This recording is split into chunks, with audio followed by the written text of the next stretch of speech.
HOA War Stories, Episode 4, The Night They Tried to Break In. I didn't sleep that night. How could I? After everything that happened, the fake badge, the illegal resort on my land, the shouting match at my own gate, you'd think the HOA would have backed off. But no, people like them don't retreat. They regroup, and around midnight, they came back. The wind had picked up outside, whistling through the fields and rattling the old wind chimes by my porch. The whole house felt tense, like it knew something was coming before I did. I sat by my window, lights off, just watching, waiting. Then I saw it. Two sets of headlights creeping slowly down my dirt road. Not driving normally, but crawling, like predators stalking prey. My stomach tightened. They stopped right at the edge of my property. The engines cut. Silence. Too much silence. I grabbed the flashlight and slipped onto the porch, keeping low. The sky was moonless, just pitch black darkness. Perfect for someone who didn't want to be seen. I could barely make out the silhouettes of two SUVs. Big, shiny, expensive ones. The type HOA board members love buying with community improvement funds. And then, the doors opened. Three figures stepped out. One of them, unfortunately, I recognized instantly. Karen. Her bright blonde hair was tied tight, her clipboard tucked under her arm like she was about to conduct a military inspection. Next to her stood a tall guy in a neon security vest, and behind them, another board member I had seen during the fake HOA court they tried pulling last month. I knew right then this wasn't a visit. This was an operation. They walked right past the no trespassing signs I had bolted to the fence earlier that day. Karen didn't hesitate.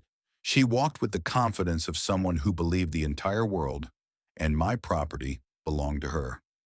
I shouted from the porch, "Hey, you're trespassing, again!" Karen froze, then slowly turned her head toward me. Even from a distance, I could see her smirk. "Oh, we're not trespassing," she said. "We're conducting a compliance inspection." I laughed, a real loud laugh. "Compliance?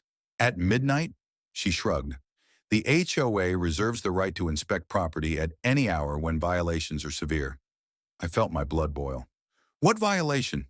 Breathing air? Owning land you want?" Her face twisted into that classic Karen expression, anger mixed with entitlement. "You have erected unauthorized fencing," she declared. I stared at her. "You mean the fence I put up today because you built a luxury pool on my land?" She ignored the logic.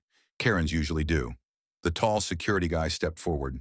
"Sir, allow us entry or we will mark this as refusal to cooperate with HOA law enforcement." I nearly choked. "HOA law enforcement? You people aren't the police. You're not even close." But they kept coming, walking toward my porch. Slow, confident steps. I backed up and gripped the railing, ready for whatever was about to happen. The security guy flashed a laminated card. It looked like it had been printed off Google 5 minutes ago. "By the authority of the Homeowners Administrative Association, we demand access to all exterior structures." I held up my hand. "No, not tonight, not ever again." That's when Karen snapped. She pointed at my door. "We can enter if we suspect unauthorized modifications. Section 14, Subrule 7. "There is no Section 14 on my property," I said through clenched teeth. "This isn't even an HOA neighborhood." Karen ignored that too. She signaled to the board member behind her. And just like that, they walked around the side of my house. Not toward the porch, not toward the resort they built without permission, but toward my shed, my private shed. I ran after them. "Hey, that's breaking and entering!" Karen spun around and yelled, "We have the right to audit any structure associated with a violation. You don't have the right to touch anything on my land." They didn't stop, not even for a second. By the time I reached them, the security guy was already rattling the lock on the shed door. He pulled out a screwdriver, like he'd done this 1,000 times. Something inside me snapped. I stepped between him and the door. "You're not opening this." His expression changed. Hard, cold. "Sir, move." "I'm not moving." Karen stepped closer, her eyes wild. "You are obstructing an official HOA inspection. That's a punishable offense."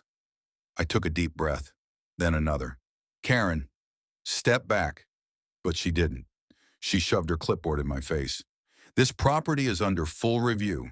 If you don't let us in that shed, we will escalate this legally. Legally? I laughed again. You already committed 6 crimes tonight? The board member waved a small flashlight around my yard. Look, right there. Violations everywhere. Non-standard gravel, unauthorized plants, non-approved lighting fixtures. I stared at him in disbelief. That's a tree. A tree. Karen scribbled something onto her clipboard like she was writing a police report. Then the security guy tried again to push past me. This time I pushed back, and he stumbled. For a second, everything froze. Then Karen screamed, "Assault! HOA assault! Call the board! Call the full board!"